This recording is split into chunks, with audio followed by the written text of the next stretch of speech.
দর্শক, আমি দাঁড়িয়ে আছি ঢাকা চট্টগ্রাম মহাসড়কের যে ফ্লাইওভারটি আছে, আসলে এই ফ্লাইওভারে, কারণ ফ্লাইওভারের যে দখল আর দূষণ যেভাবে দখল করেছে, আসলে এই দখল করার কারণে কিন্তু মানুষ কিন্তু যাতায়াত করতে পারছে না। আমি যদি আপনাদেরকে দূরে দেখাতে চাই, এই তারা কিন্তু ফুটপাত, এই যে ফ্লাইওভারটি দখল করছে, দখল করার কারণে কিন্তু মানুষ কিন্তু আসলে একটু যাওয়ার জায়গা নাই।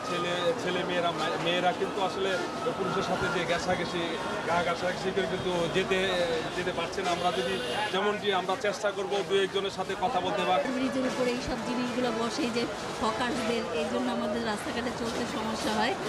আর হয়েছে কি, পথচারীদের চলতে অসুবিধা হয়। অনেক সময় যা একজনের সাথে ধাক্কা খেয়ে আরেক মানুষ পড়ে যায়। তারপরে একদিন তোমার মেয়েই হারাই গেছে, পরে অনেক কষ্ট হয়েছে ওভারব্রিজ থেকে। এই মানুষের মধ্যে খুঁজে পাইলে পরে একজন খুঁজে বের করে দিচ্ছে, বুঝছি। আমরা একদম অসহায় হয়ে গেছি।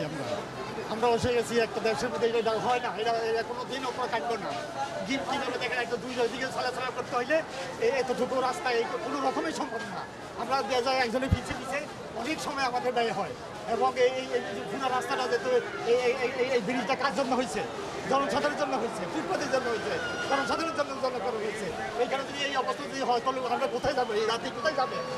দর্শক, যেমনটি আমাকে জানিয়েছেন একজন যে বিদ্যাস, এই রাস্তাটি শুধু জনগণের চলাচলের জন্য হয়েছে, কিন্তু ফুটপাত দখল করে যে যারা দোকানপাট বসিয়েছেন তাদের জন্য না। আর অন্যদিকে আমি যদি আপনাদেরকে একটু দেখাতে যাই, ঢাকা চট্টগ্রাম মহাসড়কে কিন্তু যে বাসের কিন্তু পার্কিং করে বাসের টার্মিনাল করে ফেলছে, যে লক্কর বাস, যাদের কোনো পারমিশন নাই, ঠিক মতো পারমিট নাই, ফিটনেসবিহীন বাস দিয়ে কিন্তু লক্কর করে ফেলছে। কিন্তু যার দায়িত্ব থাকা হাইওয়ে পুলিশ সহ যে পুলিশ আইন শৃঙ্খলা রক্ষাকারী বাহিনীর সদস্যরা আছেন, তাদের যে দায়িত্ব আছে, তারা কিন্তু এইগুলি আসলে কোনো সময় তারা ফলো করছে না। আর এই যে মানুষ কিন্তু, আমি যদি আরেকটু দেখাতে চাই, আমি আরেকটু যদি আপনাদের ক্যামেরার মাধ্যমে যদি আরেকটু দেখাতে চাই, বাসগুলো যেভাবে পার্কিং করছে, এই বাসের জন্য কিন্তু মানুষ ঘন্টার পর ঘন্টা কিন্তু ওই জ্যামে আটকে থাকতে হয়, আটকে পড়ে থাকতে। আর যে ফুটপাত দিয়ে হাঁটবে, ফুটপাত তো একেবারেই নষ্ট করে ফেলছে। যে মানুষ হাঁটবে ফুটপাত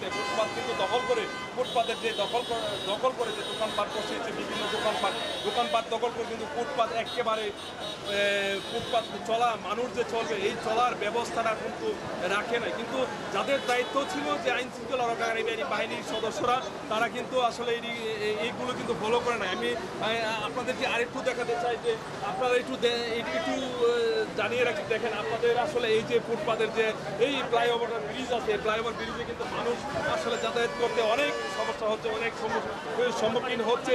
আপনি দেখেন, এই দোকানের জন্য কিন্তু মানুষ আসলে চলাচল করতে পারছে না।